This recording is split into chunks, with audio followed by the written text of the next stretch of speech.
Hey, welcome to the studio, Eric. Thanks. So tell us about your work on the railroad.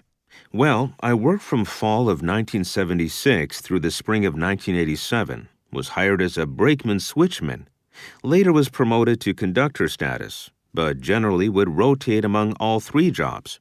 I see. What role do you think railroads play in American society? Well, they are. Most people probably associate deliveries and shipment of freight with trucks. But in real terms, trains handle a vast amount of equipment and materials, raw materials and whatnot, and were the railroads to shut down, the trucks would never be able to fill up the gap that is provided by the delivery of commodities by rail. So in terms of commerce alone, the railroads play a very key part, and they are now streamlined down to the point where it's, for example, quicker for a ship to arrive at San Francisco, unload its cargo onto 10 trains, and have those 10 trains take that cargo to New York than it would be for the ship to go through the Panama Canal and up to New York. Of course. What do you think about attempts to introduce high-speed rail in the United States? It's becoming sensible to have high-speed rail connections, and there are places where it geographically would work and could compete quite well against, for example, air travel. And nobody really likes traveling on a bus, I don't think, as far as I know, but it's been a political issue.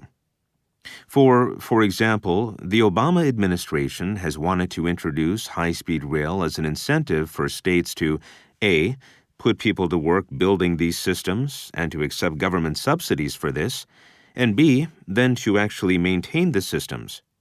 And so that President Obama has been one of the few who have been an advocate of high-speed rail. And of course, he's met a lot of resistance from his opposition party to these initiatives. And there are a lot of conflicting interests in play that perhaps have been the root cause for that problem. Okay. Well, thank you for being with us today, Eric. It's been nice talking with you. Oh, thank you too for having me. Questions. Number 26. What does Eric think about transportation in America today?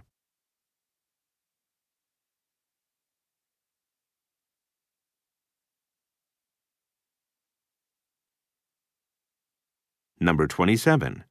What is one thing that Eric suggests regarding high-speed rail?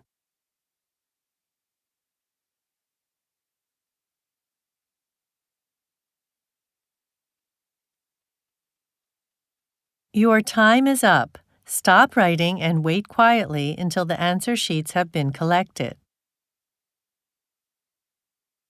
これでこの CD は終わりです。